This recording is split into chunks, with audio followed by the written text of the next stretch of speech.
Won the lotto a while ago, and my family found out and is talking to me again. Original post. Hey, so I, 21 female, won the lottery quite a while ago. I don't really need to go further into how much, but a lot. I've decided to donate a lot of it to charities, especially towards NICU babies, since my son was in there, and then put the rest away. I didn't tell anyone about this whole thing because I knew friends and family could turn into money-grabbing folks, but I decided to tell my sister, who really needed the money to pay rent for herself, and told her not to tell anyone because of these reasons. She went against my wishes and contacted them. That really pissed me off. I mentioned to her that our dad will try prying back into our lives. So yeah, most of my family, being my dad and his side of the family, isn't talking to me because his family hates his children for being half Japanese, half European. He listened to his own mother and went back to his home country, but he is still in contact with my sister and brother who are the same as me. I was devastated at first, but eventually moved on, not having much closure from my dad. I've never met my mother either, apart from her giving birth to me and handing me over to my dad. She left after having 3 kids and depression. Well, as you can see, my family's back and talking to me as if nothing happened, and gaslighting me as per usual from before, saying I'm crazy, and that my dad never left. That my grandmother would come over to my house from her own country and pretend to visit her great-grandchildren while saying how sick she is and how her knees hurt, and she needs surgery but they can't afford it. Then my dad would come over, and at this point, I was wondering to myself why I was letting these people in, and eventually told them to leave after they asked to look after all of my money. Now they are slashing my tires, stealing my mail, trying to talk to my husband into letting them inside, Facebooking, emailing, etc. My mother also got in contact with me too for the first time in my life and immediately asked for money. She is an alcoholic, and I hung up and had a cry. My husband's noticed how badly this has escalated and asked if we should move to a better area. I didn't want to leave, mainly because of the kids' schools and friends around this area, but it's probably the best. I have no idea what to do about my family though. Now for the top advice before reading the update. Call the cops? Most of the harassment you listed were illegal. A restraining order could be put in place. It sounds harsh, but seems necessary. I think I might file a police report about the tire slashing and mail stealing. I don't know why I haven't done it sooner. Maybe I've just been giving them excuses since they're related to me. How much did you win? Do they know? If not, tell them you won like 10 grand and you gave the little you could spare and the rest went to try to cover debts. Also, family that only comes around for money isn't really family. That last sentence hit me. I don't really want to say how much I've won, but it contains a lot of zeros. My sister knew exactly how much I won, and I feel horrible for telling anyone about this, but what's done is done.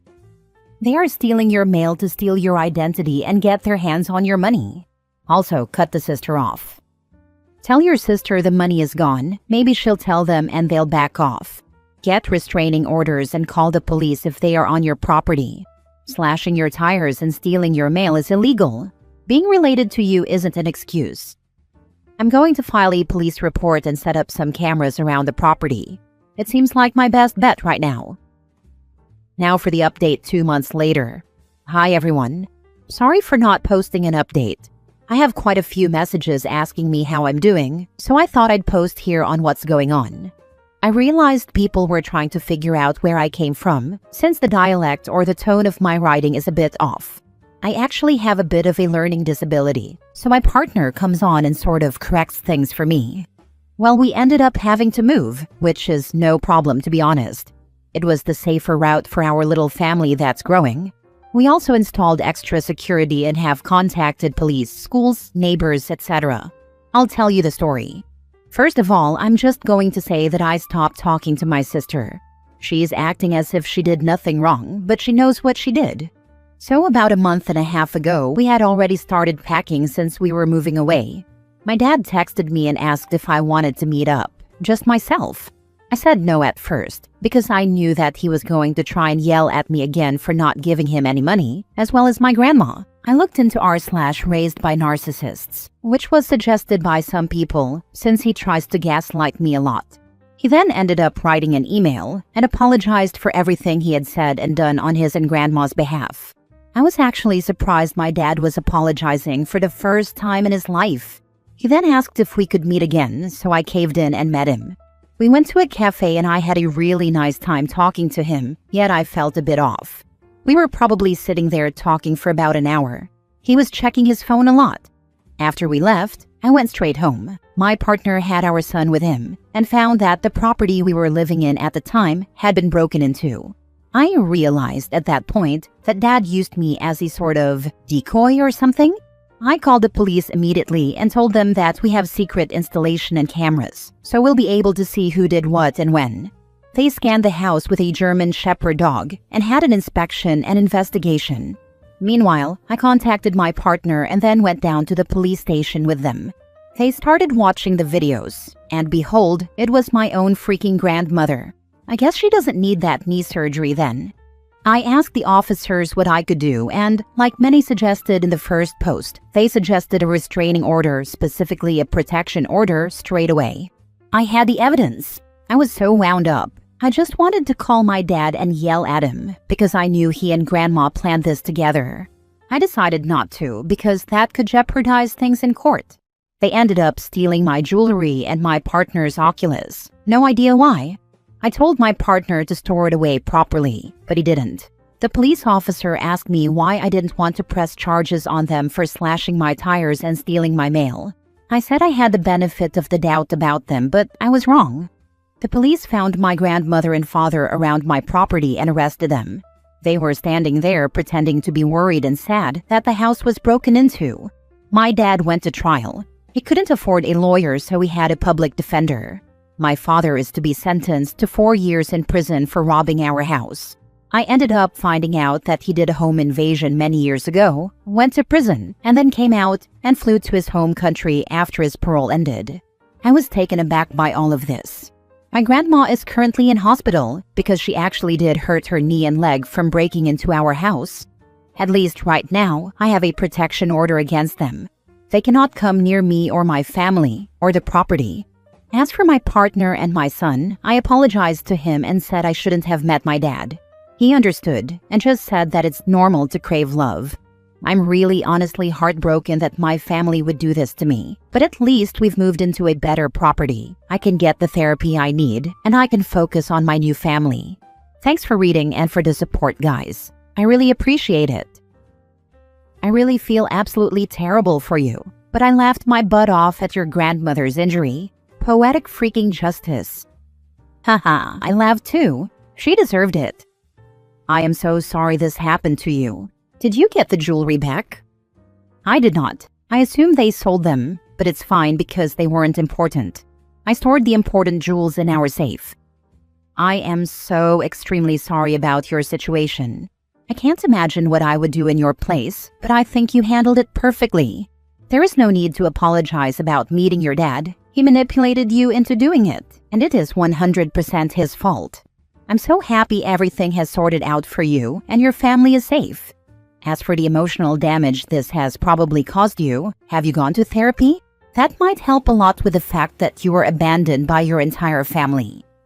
Yep, I am still looking into therapy, but I decided it was the best thing for me at least to go into. Hopefully I can get the help that I need. Thanks. Next story. Am I the a-hole for telling my niece her mother tried to give her away as a baby? I, 28 male, got into a huge argument with my sister, 31 female, last week. The argument had been simmering for a long time, as tension between us has been high for years. When I was 17, my sister had an accidental pregnancy, and when she told her boyfriend, he left her. Due to our religious family, she kept the baby, but once her daughter was born, she panicked. She didn't want to go through the legal troubles of adoption, so she asked that me and our mother take care of her kid. There was no legal custody, but it was an agreement made within the family.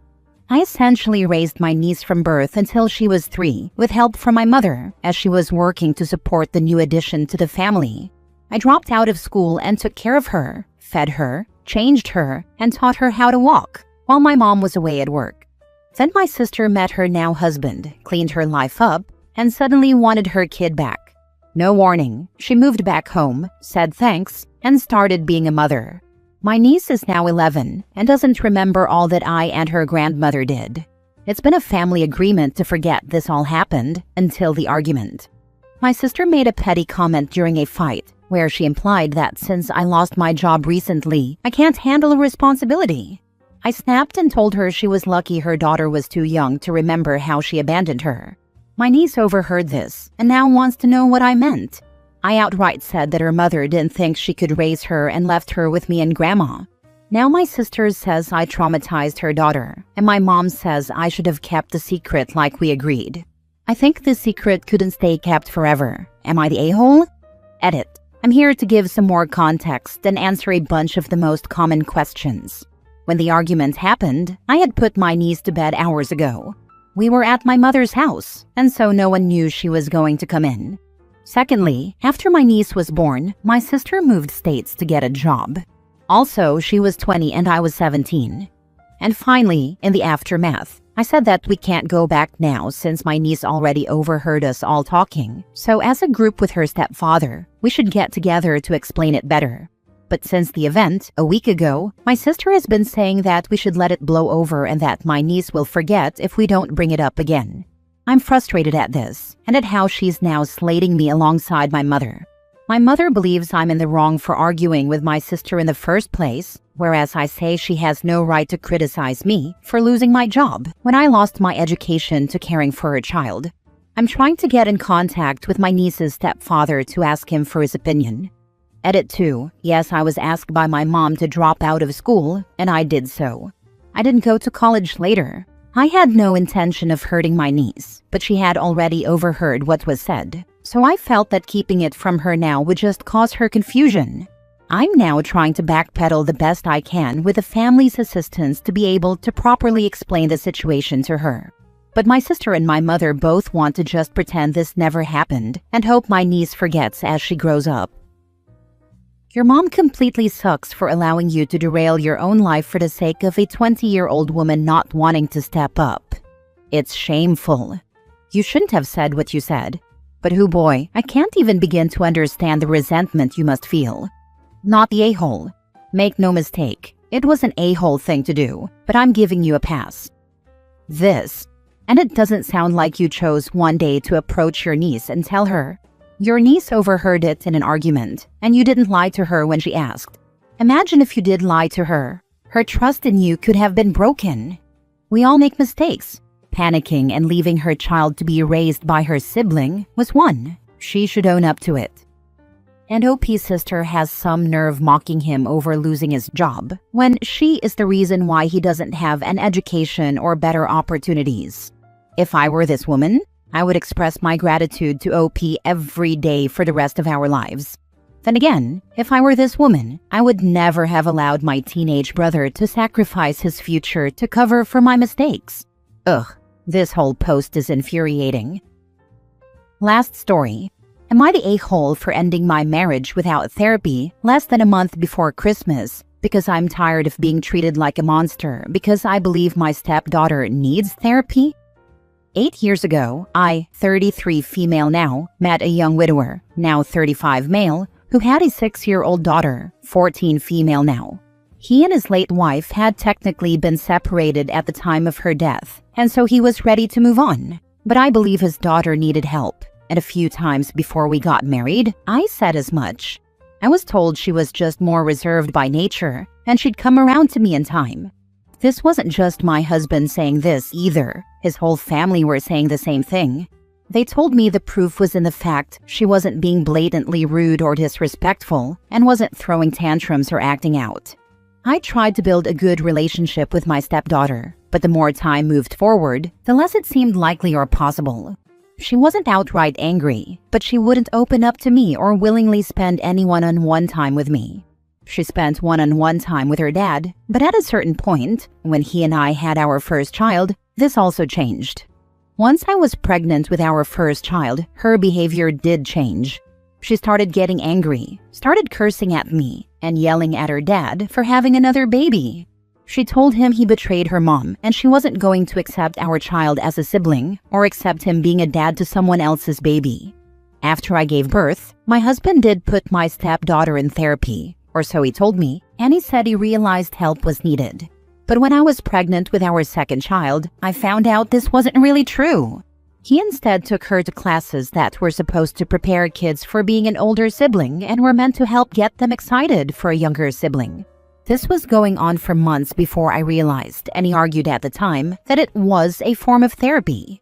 I started speaking up more about my stepdaughter needing therapy, and it was, at that point, my husband and his family were acting like I was some monster. They asked me why I kept trying to force the issue, and why I couldn't accept her the way she was. While all this was going on, I never left her around the kids. She was also moving stuff and hiding stuff on me whenever she was home. She moved and hid the baby bottles, my phone charger, diapers, my phone, and many other things, even food. She would say in front of the whole family that she hated the kids and wished they had never been born. But they were shocked and didn't know what to say to me when I said she needed therapy. They said they felt like I was saying there was something wrong with her or saying she was a monster. I told my husband actual therapy was needed or I would be done. He told me I needed to trust him, as he's her parent and he knows her better than I do. Thanksgiving was my final straw. She told several of her cousins that she was going to break all her siblings' toys, and she was going to make sure they were so messed up from this Christmas because she hated them and wanted them to pay.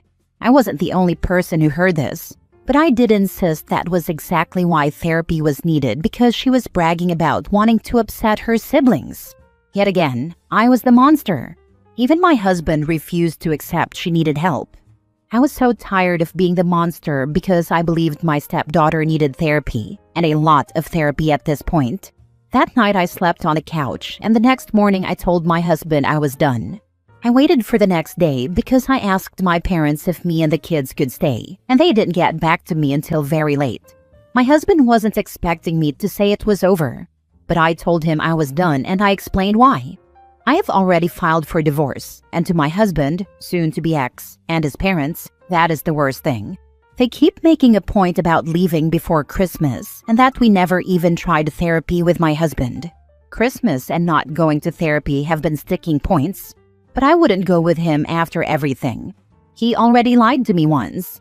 He and his family have been calling me a monster, and his daughter is giddy about terrorizing our children, which he has zero issue with. Am I the a-hole? Not the a-hole. You should have left long ago, but good you are finally getting out. The only monsters in this are your husband and his stupid family. They are so in denial it is pathetic, and to the detriment of your stepdaughter, who is becoming a monster. All thanks to them, not you. I would never ever allow your children to be alone with him, because he is in denial, and because she will potentially harm and abuse your children. He needs supervised visits. Supervised visits are not that easy to make happen.